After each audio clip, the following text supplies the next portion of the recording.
សមាគមខ្មែរសូមស្វាគមន៍ជូនចំពោះប្រជាពលរដ្ឋនៅទីក្រុង Lowell ជាទីគោរពសិលឹកឆ្នោតរបស់អ្នកមានសារៈសំខាន់ហើយសម្លេងរបស់អ្នកអាចធ្វើឲ្យមានការផ្លាស់ប្ដូរផងដែរសូមកត់ត្រាទុកកាលបរិច្ឆេទសម្រាប់ការបោះឆ្នោតខាងមុខនេះ 1. ការបោះឆ្នោតបឋមថ្នាក់រដ្ឋនៅថ្ងៃអង្គារទី1ខែកញ្ញាឆ្នាំ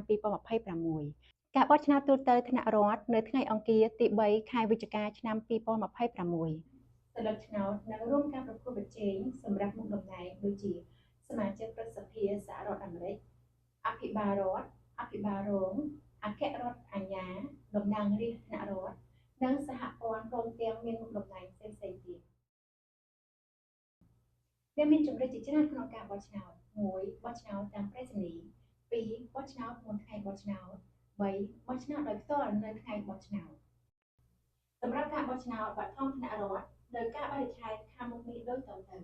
1. ថ្ងៃផុតកំណត់ស្នើសុំសិលឹកឆ្នោតតាមប្រេសនីយ៍នៅថ្ងៃទី25ខែសីហា 2. មានការបោះឆ្នោតមុនថ្ងៃនៅថ្ងៃទី22រហូតដល់ថ្ងៃទី28ខែសីហាឆ្នាំ2026 3. មណ្ឌលបោះឆ្នោតចាប់ផ្ដើមបើកពីម៉ោង7ព្រឹករហូតដល់ម៉ោង8យប់ដើម្បីពិនិត្យបញ្ជីឈ្មោះបោះឆ្នោតរបស់លោកអ្នកសូមស្វែងរកទីតាំងបោះឆ្នោតឬស្វែងរកព័ត៌មានបន្ថែមសូមចូលទៅកាន់គេហទំព័រ lomas.gov ឬអាចទូរស័ព្ទមកកាន់លេខ978 674 4046រាល់ស្លឹកឆ្នោតរបស់លោកអ្នកសុទ្ធតែមានតម្លៃសូមរៀបចំផែនការបោះឆ្នោតរបស់លោកអ្នកនិងរួមចំណែកកំណត់អនាគតសហគមន៍របស់យើងទាំងអស់គ្នាសូមអរគុណ